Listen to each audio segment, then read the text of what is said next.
एक बार फिर स्वागत है आप सभी का आपके अपने YouTube channel smart study classes पर। तो स्टूडेंट, आज से हम फिजिक्स में ऑप्टिक्स स्टार्ट करने वाले हैं। तो हमारी फर्स्ट इलेक्ट्रोस्टैटिक्स चल ही रही है, उसके साथ साथ मैं आपको ऑप्टिक्स भी पढ़ाने वाला हूं। अब आपको रेगुलर बेसिस पे वीडियोस मिलने वाली हैं, पूरा कोर्स होगा ना। अब तो प्रैक्टिस सेट भी आपको कराए जाएंगे, चाहे वो फिजिक्स हो या केमिस्ट्री हो। आपकी पूरी तैयारी की गारंटी हम लेते हैं, पूरा कोर्स कराएंगे विद रिवीजन। ओके स्टूडेंट, तो सबसे पहले देखो जानते हैं कि ऑप्टिक्स है क्या। आज मैं आपको केवल ऑप्टिक्स का बेसिक पढ़ाने वाला हूं, ठीक है। तो आज जान लो कि ऑप्टिक्स है क्या। सबसे पहले हम जानते हैं डेफिनेशन, प्रकाश की है क्या। तो यहां लिखोगे भौतिक विज्ञान की वह शाखा जिसके अंतर्गत प्रकाश तथा इसकी विभिन्न घटनाओं का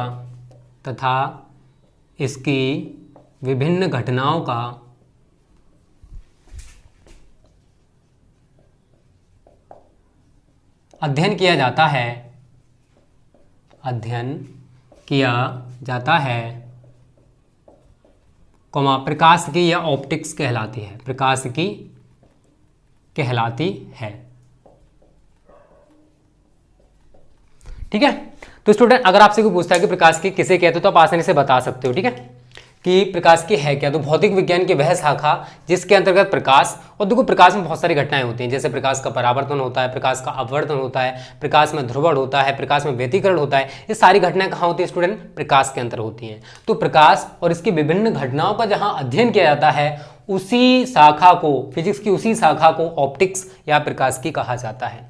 तो अगर आपसे कोई अगर पूछता है प्रकाश की किसे कहते हैं, तो आप आसानी से बता सकते हो कि भौतिक विज्ञान की वह शाखा जिसके अंतर्गत प्रकाश और इसकी बहुत सारी घटनाओं का अध्ययन करते हैं, उसको हम प्रकाश की या ऑप्टिक्स कहते हैं। क्लियर है ना। अब देखो स्टूडेंट, इसके बाद हम बात करते हैं प्रकाश, लाइट। देखो आप बचपन से एक डेफिनेशन पढ़ते आ रहे होंगे कि प्रकाश एक प्रकार की ऊर्जा है जिसके कारण हमें प्रत्येक वस्तु दिखाई देती है। अगर किसी वस्तु पर प्रकाश पड़ेगा तो वो हमें दिखाई देने लगती है। ये आपने पढ़ा है ना, सभी ने पढ़ा होगा, 9th में, 10th में, 11th में कभी ना कभी जरूर पढ़ा होगा कि प्रकाश एक प्रकार की ऊर्जा है जिसके कारण हमें प्रत्येक वस्तु दिखाई देती है। अगर प्रकाश ना हो तो हमें वो वस्तु दिखाई नहीं देगी। तो वो वस्तु तभी दिखाई देती है जब उस पर प्रकाश पड़ता है, तभी हम उसको देख पाते हैं। ये यार कॉन्सेप्ट है, केवल क्या है वो, केवल कॉन्सेप्ट है। आज मैं बताता हूँ रियली डेफिनेशन क्या होती है प्रकाश की। तो प्रकाश एक विद्युत चुंबकीय तरंग है, प्रकाश एक विद्युत चुंबकीय तरंग है, विद्युत चुंबकीय तरंग है। इंग्लिश में कहते हैं इसको electromagnetic wave, electromagnetic wave. Short में लिखोगे तो लिखोगे क्या, EMW, ठीक है। तो प्रकाश है क्या स्टूडेंट? विद्युत चुंबकीय तरंग है। अब देखो विद्युत चुंबकीय तरंगें, मैं कुछ विद्युत चुंबकीय तरंगों के यहाँ पर नाम बता दूं आपको। प्रकाश भी उन्हीं में से एक है। एक्स किरण, शायद सभी ने नाम सुना होगा। अब हमें हड्डी वाले पुर्जे का अगर एक्सरे कराना है तो डॉक्टर के पास जाते हैं ना, वो एक्सरे करके आपको फोटो खींच के दे देता है। तो एक्सरेज को डाला जाता है जिसकी वजह से आपका एक्सरे लिया जा रहा है। तो एक्स किरण क्या है, क्लियर हो गया ना, जो एक्सरे लेती है, ठीक है। उसके बाद रेडियो वेव्स, रेडियो तरंगें। अब देखो सभी FM सुनते होंगे ना, या बचपन में जरूर सुना होगा। तो कहते हैं 92.7 गीगाहर्ट्ज या मेगाहर्ट्ज, ठीक है ना। तो वो क्या है स्टूडेंट? एक फ्रीक्वेंसी है। वो क्या है? एक फ्रीक्वेंसी है। फ्रीक्वेंसी 92.7 गीगाहर्ट्ज, मेगाहर्ट्ज, हर्ट्ज, वो फ्रीक्वेंसी होती है। जिस फ्रीक्वेंसी की रेंज आ रही है आपके कमरे में, वो कैचअप कर लेता है। और जो तरंगे हैं ना, जिन तरंगों के द्वारा उसको प्रसारित किया जा रहा है, उसको हम कहते हैं रेडियो तरंगे या रेडियो वेव्स, ठीक है।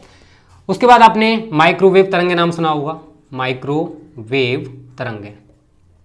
देखो स्टूडेंट, ओवन सुना है, माइक्रोवेव ओवन, जिसमें समोसा है या फिर ब्रेड को सेका जाता है, उसमें जो तरंगे होती है उसको हम क्या बोलते हैं स्टूडेंट? माइक्रोवेव तरंगे। क्या कहते हैं? माइक्रोवेव तरंगे। आपने गामा किरणें सुना होगा स्टूडेंट, गामा किरणें सुना है ना सभी ने कि गामा किरणें किससे कहते हैं? शायद सभी ने सुना होगा। इन्हीं में से हमारी एक है दृश्य प्रकाश। दृश्य प्रकाश भी स्टूडेंट क्या है? एक विद्युत चुंबकीय तरंग है। इन सभी को इनकी तरंगदैर्घ्य के अनुसार डिवाइड किया गया। इनका तरंगदैर्घ्य परिसर होता है, उसी हिसाब से इलेक्ट्रोमैग्नेटिक वेव्स को डिफाइन या डिवाइड किया गया है। एक्स किरणों का अलग होता है रेंज, रेडियो वेव्स का अलग होता है, माइक्रोवेव्स का अलग होता है, गामा किरणों का अलग होता है। एक और होती है, शायद सुना होगा पराबैंगनी विकिरण, शायद सुना होगा अल्ट्रावायलेट, पराबैंगनी विकिरण, यूवी, यूवी वेव्स नाम सुना होगा शायद सभी ने, ठीक है ना। यूवी वेव्स ये भी विद्युत चुंबकीय तरंगें हैं। ये सारी सारी मैंने आपको जो दिखाई है ये सभी विद्युत चुंबकीय तरंगें हैं। तो हमारा प्रकाश भी उनमें से एक है। अब हम बात किसकी करेंगे स्टूडेंट? दृश्य प्रकाश की, दृश्य प्रकाश, ठीक है। अगर हम दृश्य प्रकाश की तरंगदैर्घ्य की बात करें स्टूडेंट, तो ये होती है लगभग 3900 से लेके 7800 एंगस्ट्रॉम। कितनी होती है? लगभग 3900 से 7800 एंगस्ट्रॉम। अब देखो दृश्य प्रकाश में कलर आपने शायद सुने हो विबग्योर, विबग्योर,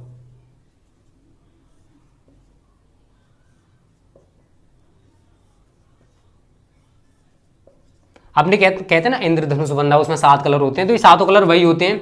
इन्हीं को मिलाकर हम क्या बोलते हैं स्टूडेंट? श्वेत प्रकाश बोला जाता है। इसको क्या बोला जाता है? श्वेत प्रकाश। एक एक पॉइंट बहुत बारीकी से समझाऊंगा, टेंशन मत लो, ठीक है। अब देखो श्वेत प्रकाश में स्टूडेंट कितने कलर होते हैं? 7 colour, violet, indigo, blue, green, yellow,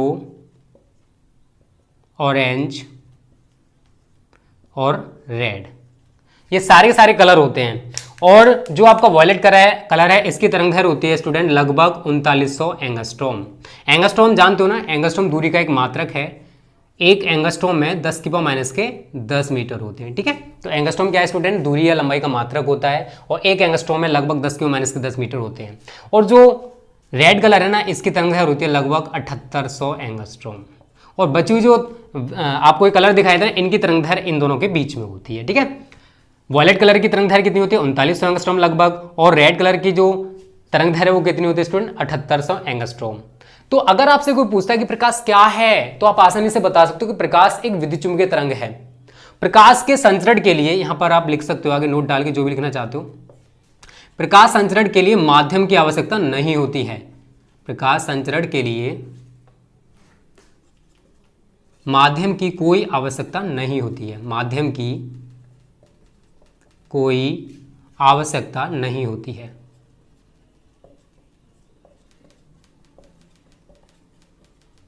ठीक है, तो आपको सभी को पता होगा, आपको पता है ना स्टूडेंट, सन से हमारी अर्थ पर प्रकाश आता है।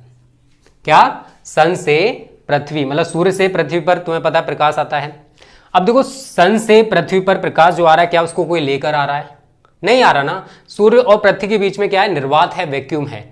तो प्रकाश संचरण के लिए हमें माध्यम की कोई भी आवश्यकता नहीं होती है। लेकिन स्टूडेंट प्रकाश का वेग माध्यम पर निर्भर करता है। प्रकाश का वेग माध्यम पर निर्भर करता है। इसका मतलब क्या है, मैं थोड़ा डिफाइन कर दूंगा अभी आपको। निर्भर करता है, प्रकाश का वेग माध्यम पर निर्भर करता है, लेकिन प्रकाश संचरण के लिए माध्यम की कोई आवश्यकता नहीं होती। इन दोनों में अंतर क्या है अभी क्लियर हो जाएगा यार। प्रकाश संचरण के लिए माध्यम की कोई आवश्यकता नहीं होती है, चाहे वायु हो, निर्वात हो या फिर कोई और मीडियम हो। हमारा प्रकाश सभी में चल सकता है, लेकिन जब वो किसी मीडियम या किसी माध्यम में चलता है तो उसके वेग में परिवर्तन हो जाता है। निर्वात है, वहां पर वेग कुछ और होगा। अगर हम उसको ठोस में लिखेंगे वहां पे वेग कुछ और होगा, द्रव में लिखेंगे वहां पर वेग कुछ और होगा, गैस में लिखेंगे वहां पर वेग कुछ और होगा। तो माध्यम जो है वहां प्रकाश का वेग परिवर्तित हो सकता है, लेकिन जो प्रकाश है, प्रकाश संचरित हो रहा है, तो प्रकाश संचरण के लिए माध्यम की कोई आवश्यकता नहीं होगी। लेकिन अगर प्रकाश किसी माध्यम में गति करेगा, किसी माध्यम में चलेगा, तो हो सकता है कि उसका वेग परिवर्तित हो जाए। बस इतना सा है, ठीक है। तो स्टूडेंट उम्मीद करता हूं ये जितना मैं समझाने की कोशिश कर रहा हूं आपको धीरे धीरे समझ में आ रहा हो। बहुत बारीकी से समझा रहा हूं यार। प्रकाश की है क्या? तो प्रकाश की भौतिक विज्ञान की वह शाखा है जिसके अंतर्गत हम प्रकाश और इसकी बहुत सारी घटनाओं का अध्ययन करते हैं। क्लियर है? आपने बचपन वाली जो डेफिनेशन पढ़ी है वो क्या है कि प्रकाश एक प्रकार की ऊर्जा है जिसके कारण हमें प्रत्येक वस्तु दिखाई दे। अरे भूल जाओ यार उसको। अब बड़े हो चुके हैं ना, इंटर में आ चुके हो ना, तो बड़ी वाली डेफिनेशन पढ़ो यार, बच्चों वाली क्यों पढ़ रहे हो? प्रकाश एक विद्युत चुम्बकीय तरंग है। प्रकाश क्या है? एक विद्युत चुम्बकीय तरंग। और जितनी विद्युत चुम्बकीय तरंग होती है ना माध्यम के लिए, इनके लिए माध्यम की कोई आवश्यकता नहीं होती है। और हम इनको संचरित कराएंगे तो माध्यम की जरूरत हमें नहीं पड़ेगी। विद्युत चुम्बकीय तरंगों के मैंने यहाँ पर कुछ एग्जाम्पल्स ले रखे हैं। एक्स किरण हमारी विद्युत चुम्बकीय तरंगें हैं। रेडियो वेव्स मैं बता चुका हूँ क्या होती हैं। Microwaves gamma rays. अब देखो गामा रेज क्या होती है स्टूडेंट, जब आपने नाभिक विखंडन नाम सुना होगा या फिर जितने भी रेडियोएक्टिव पदार्थ हैं वो अल्फा बीटा गामा किरण उत्सर्जित करते रहे, ठीक है, क्या अल्फा बीटा गामा रेज। दृश्य प्रकाश, वो हम यहाँ पर पूरा बायोडाटा पढ़ ही रहे हैं दृश्य प्रकाश के बारे में। यूवी रेज, देखो सूर्य से जो किरणें आती हैं ना उसमें पराबैंगनी विकिरण बहुत ज्यादा होती हैं, लेकिन इनको कौन रोक लेता है, ओजोन लेयर, जिसकी वजह से वो पृथ्वी पर नहीं आ पाती, नहीं तो ये बहुत ज्यादा खतरनाक होती हैं। यूवी रेज को कौन अवशोषित कर लेता है स्टूडेंट, जो ओजोन लेयर हमारे वायुमंडल के चारों तरफ बनी हुई है ना, वो यूवी रेज को अवशोषित कर लेती है, ठीक है। उसके बाद हमने बात की दृश्य प्रकाश, तो ऐसा प्रकाश जिसको हम आंखों से देख सकते हैं दृश्य प्रकाश कहलाता है, जो हमें आंखों से दिखाई देगा। अब इसकी अगर हम तरंगदैर्घ्य रेंज की बात करें, वेवलेंथ रेंज की बात करें, तो वो होती है स्टूडेंट 3900 से लेके 7800 एंगस्ट्रॉम। अब दृश्य प्रकाश में स्टूडेंट 7 कलर होते हैं जिनको हम मिक्स करके श्वेत प्रकाश बोलते हैं। विब और violet, indigo, blue, green, yellow, orange and red. इनकी तरंगदैर्घ्य की बात करें तो देखो जो वायलेट कलर है ना, इसकी तरंगदैर्घ्य लगभग 3900 एंगस्ट्रॉम होती है, और जो रेड कलर है इसकी जो तरंगदैर्घ्य है वो लगभग 7800 एंगस्ट्रॉम होती है। अगर आप 1 एंगस्ट्रॉम की बात करें तो उसमें 10⁻⁻10 मीटर होते हैं। इतना तो क्लियर हो गया ना सभी को। उसके बाद मैंने यहाँ पर नोट पर डलवाया स्टूडेंट कि जब प्रकाश किसी माध्यम में संचरित होता है तो प्रकाश संचरण के लिए हमें माध्यम की कोई जरूरत नहीं होती है। मेरी ध्वनि आप तक आ पा रही है, क्यों? क्योंकि यहाँ पर वायु मीडियम है। अगर वायु को हटा दिया जाए तो आपको मैं क्या बोल रहा हूँ समझ में नहीं आएगा। वायु मेरी ध्वनि को आपके पास तक लेकर जा रही है, तो ध्वनि के लिए माध्यम की जरूरत होती है, लेकिन प्रकाश के लिए माध्यम की कोई जरूरत नहीं होती। चाहे निर्वात हो, चाहे ठोस हो, चाहे द्रव हो, चाहे गैस हो, ये सभी में संचरित हो सकता है बिना किसी माध्यम के, बिना किसी मीडियम की। बट जो प्रकाश का वेग है वो माध्यम पर डिपेंड करेगा। ठोस है वहां प्रकाश का भी कुछ और होगा, लेकिन जैसे ही द्रव में प्रवेश करेगा वहां पर भी कुछ और हो जाएगा। गैस है वहां पर कुछ और होगा, निर्वात है वहां पर कुछ और होगा। कैसे है मैं आपको समझा देता हूं। जैसे सपोज करो ठोस, द्रव, गैस, यहां पर हमारा ठोस, द्रव, गैस, ठीक है, ये सारे बना लिए। यहाँ पर निर्वात है, यहाँ पर ठोस है, या द्रव है, या गैस है। प्रकाश अगर निर्वात में प्रवेश करेगा तो कुछ वेग होगा, ठोस में जाएगा तो वहां पर कुछ और वेग होगा, द्रव में जाएगा वहां कुछ और होगा, और गैस में जाएगा तो कुछ और होगा। मतलब कह सकते हैं कि प्रकाश के वेग पर तो माध्यम का असर पड़ रहा है, लेकिन प्रकाश अगर संचरित होगा तो माध्यम का कोई असर नहीं पड़ेगा। तो प्रकाश संचरण के लिए माध्यम की जरूरत नहीं होती है, लेकिन प्रकाश कितने वेग से जा रहा है वो माध्यम के ऊपर डिपेंड करेगा। ठोसों में कुछ और होगा, द्रवों में कुछ और होगा, गैसों में कुछ और होगा, निर्वात में कुछ और होगा। ठीक है ना, क्लियर है ना, यहाँ तो सब कुछ क्लियर है सभी को। चलो पहले इसको मिटा देते हैं स्टूडेंट, थोड़ा सा और जानते हैं अभी हम, मिटाते हैं, ठीक है ना। उम्मीद करता हूँ ये समझ में आ रहा होगा। कोई भी दिक्कत है यार कमेंट करके बता देना, मैं आपको बहुत बारीकी से समझाऊंगा ऑप्टिक्स को, तो ठीक है, बहुत अच्छे से तैयारी कराई जाएगी। ऐसी तैयारी तो आपको क्लास में भी नहीं देखने को मिलेगी। अब इतना सबको क्लियर हो रहा है ना स्टूडेंट। अब देखो, अब हम बात करें तो प्रकाश की चाल कितनी होती है, तो हम बात वायु अथवा निर्वात में, अगला पॉइंट लिख लेना वहीं पे, ठीक है ना। वायु अथवा निर्वात में प्रकाश की चाल 3 × 10⁸ मीटर पर सेकंड होती है। कितनी होती है? 3 × 10⁸ मीटर पर सेकंड। अगर हम इसको किलोमीटर में ज्ञात करें तो स्टूडेंट देखो कितनी हो जाएगी। 1 किलोमीटर में 1000 मीटर होते हैं। तो हम क्या कर सकते हैं, यहाँ पर 3 × 10⁸ को 1000 से डिवाइड कर दो तो हमारी वैल्यू किलोमीटर पर सेकंड में कन्वर्ट हो जाएगी। अब 3 जीरो का मतलब क्या है, मैं 3 पावर ऊपर से कम कर सकता हूँ, तो 3 × 10⁵ किलोमीटर पर सेकंड लिख सकता हूँ ना इतना। अगर मैं इसी को स्टूडेंट लिखूँ इस तरीके से, 3 इसके आगे 5 जीरो लगा दो, 1 2 3 4 5 किलोमीटर पर सेकंड, क्या 3 लाख किलोमीटर पर सेकंड, इकाई, दहाई, सैकड़ा, हजार, दस, लाख। तो हम कह सकते हैं कि हमारा जो प्रकाश है वो 1 सेकंड में 3 लाख किलोमीटर की दूरी तय करता है। कितनी? केवल 1 सेकंड में। आपने बस आंख झपकाई, पलक झपकाई, 1 सेकंड हुई, इतने में प्रकाश कितनी दूरी तय कर लेगा बेटा? 3 लाख किलोमीटर चल लेगा। तो सोचो कितनी रफ्तार से चलता है, 1 सेकंड में 3 लाख किलोमीटर की दूरी तय कर रहा है। कितनी? 1 सेकंड में 3 लाख किलोमीटर की दूरी तय कर लेता है। जब आप पलक झपकाओगे तो प्रकाश 3 लाख किलोमीटर दूरी तय कर चुका होगा। ठीक है ना, यहां तक सभी को क्लियर हो रहा है स्टूडेंट? कोई भी दिक्कत, किसी को परेशानी नहीं होनी चाहिए। ठीक है, अब देखो, अगर आपको पता है कि सूर्य से पृथ्वी पर जो प्रकाश आता है उसको पृथ्वी तक आने में लगभग 8 मिनट 16 सेकंड का समय लग जाता है। तो सोचो कि सूर्य पृथ्वी से कितनी दूरी पर है। 1 सेकंड में जब वो 3 लाख किलोमीटर की दूरी तय कर रहा है फिर भी उसको इतना टाइम लग रहा है, तो हम कह सकते हैं कि सूर्य जो है पृथ्वी से बहुत ज्यादा दूरी पर है। तभी उसको इतना टाइम लग रहा है, क्योंकि प्रकाश 1 सेकंड में 3 लाख किलोमीटर की दूरी तय कर रहा है। इतनी दूरी बहुत ज्यादा होती है। तो पृथ्वी पर तक सूर्य के प्रकाश को आने में कितना टाइम लगता है स्टूडेंट? 8 मिनट 16 सेकंड का टाइम लगता है। इतने समय में प्रकाश हमारे पास तक पहुंच पाता है। सब कुछ क्लियर है? एनी प्रॉब्लम नहीं होगी। चलो आगे बात करते हैं स्टूडेंट, इसको मिटा देते हैं अब तो, ठीक है। अब देखो स्टूडेंट, ऑप्टिक्स को भी 2 पार्ट्स में डिवाइड किया गया है। क्या? अभी तक हमने ऑप्टिक्स पढ़ा, प्रकाश पढ़ा। अब हम जानते हैं कि ऑप्टिक्स के कितने प्रकार होते हैं। तो यहां पे लिख लोगे ऑप्टिक्स प्रकाश की, इसके भी 2 पार्ट्स होते हैं स्टूडेंट। कितने पार्ट्स होते हैं? 2। कौन कौन से? एक तो होती है किरण प्रकाश की, जिसको हम रे ऑप्टिक्स कहते हैं, रे ऑप्टिक्स। अब देखो किरण प्रकाश की मैं एग्जांपल में लिख दे रहा हूं, परावर्तन है, ये सब किरण प्रकाश की में आते हैं। अपवर्तन है, ठीक है, ये कहाँ आएंगे? परावर्तन हो गया, अपवर्तन हो गया। सूक्ष्मदर्शी, दूरदर्शी पढ़ाऊंगा, वहां पर भी स्टूडेंट रे ऑप्टिक्स ही होता है। दूसरी होती है हमारी तरंग प्रकाश की। क्या होती है? तरंग प्रकाश की, वेव ऑप्टिक्स, वेव ऑप्टिक्स। तो यहां पर है स्टूडेंट हमारा ध्रुवण हो गया, व्यतिकरण हो गया, या विवर्तन हो गया। ये सारे के सारे स्टूडेंट कहाँ होते हैं? ये वेव ऑप्टिक्स के अंतर्गत आते हैं। तो कुछ चैप्टर आपके रे ऑप्टिक्स के हैं, तो कुछ चैप्टर आपके वेव ऑप्टिक्स के हैं, ठीक है। तो यहाँ पर थोड़ा सा मैं आपको रे ऑप्टिक्स पढ़ाऊंगा। पहले क्या पढ़ाऊंगा? Ray optics. तो थोड़ा सा हम रे ऑप्टिक्स के बारे में जान लेते हैं। देखो आप सभी को पता है प्रकाश सीधी रेखा में चलता है, प्रकाश सीधी रेखा में चलता है, सीधी रेखा में चलता है, होता है ना। इसी वजह से सूर्य से पृथ्वी पर प्रकाश आसानी से आ पाता है। अगला है स्टूडेंट, प्रकाश के सरल रेखीय पथ को, सरल रेखीय पथ को किरण कहते हैं। देखो प्रकाश सभी को पता है कि सीधी रेखा में चल रहा है, तो एक सरल रेखीय पथ बनाएगा, एक सीधी लाइन बनाएगा, पथ को किरण कहते हैं। इसी को हम क्या बोलते हैं स्टूडेंट? किरण या ऑप्टिक्स, किरण या रे, ठीक है। तो प्रकाश जो सरल रेखीय पथ पर चल रहा है उसी को किरण बोला जाता है। जैसे कोई प्रकाश इस तरीके से चल रहा है तो ये क्या बन गई? एक रे बन गई, एक किरण बन गई। उसके बाद तीसरा पॉइंट इसमें आप लिख सकते हो, किरणों के समूह को, किरणों के समूह को किरणपुंज कहते हैं,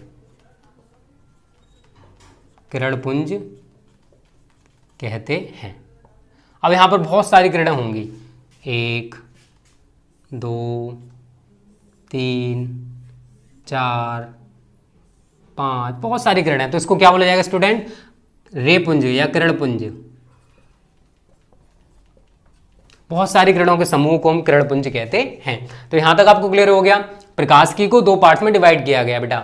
एक होती है हमारी किरण प्रकाश की, रे ऑप्टिक्स, और दूसरी है तरंग प्रकाश की या वेव ऑप्टिक्स। किरण प्रकाश की में मैं आपको पढ़ाऊंगा प्रकाश का परावर्तन, अपवर्तन, और वेव ऑप्टिक्स में आप पढ़ोगे ध्रुवण क्या होता है, व्यतिकरण क्या होता है, विवर्तन क्या होता है। उसके बाद हम बात करेंगे पहले रे ऑप्टिक्स की, क्योंकि रे ऑप्टिक्स की हमारी सबसे पहले है। तो प्रकाश सीधी रेखा में चलता है, सभी को पता होगा। और प्रकाश के सरल रेखीय पथ को हम क्या कहते हैं स्टूडेंट? किरण या रे। और अगर बहुत सारी किरणों का समूह है तो उसको हम किरण पुंज कहते हैं। क्या कहते हैं स्टूडेंट? किरण पुंज बोला जाता है। किरणों के समूह को किरण पुंज बोला जाता है। इतना क्लियर हो रहा है ना? तो यहां तक उम्मीद करता हूं आपको सब कुछ क्लियर हो रहा होगा। पहले इसका स्क्रीनशॉट ले लो, उसके बाद आगे बढ़ते हैं, ठीक है।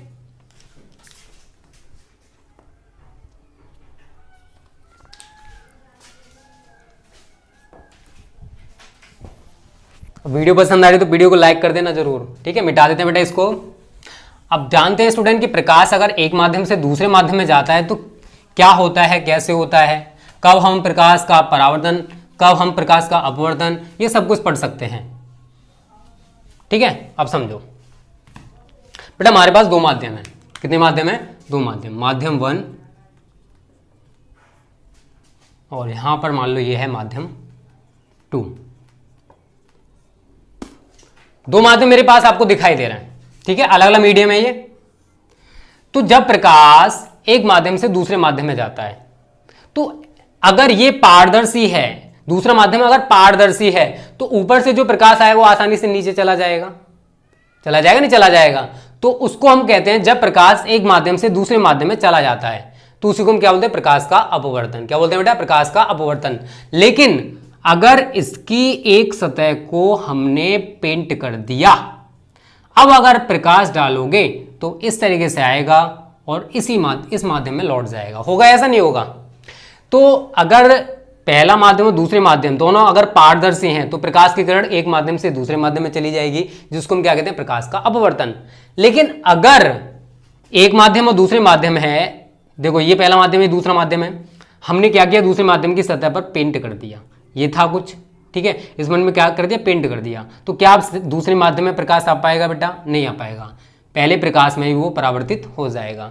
इसको हम क्या कहते हैं, प्रकाश का परावर्तन। और पहले वाले को क्या बोला था, प्रकाश का अपवर्तन। ठीक है ना? तो अगर आपसे कोई पूछता है प्रकाश का परावर्तन क्या होता है या प्रकाश का अपवर्तन क्या होता है, आप आसानी से बता सकते हो। तो उम्मीद करता है स्टूडेंट, ऑप्टिक्स किसे कहते हैं, ऑप्टिक्स कितने प्रकार की होती है, प्रकाश क्या होता है, ये सारा का सारा बड़े लेवल पर जान चुके होंगे।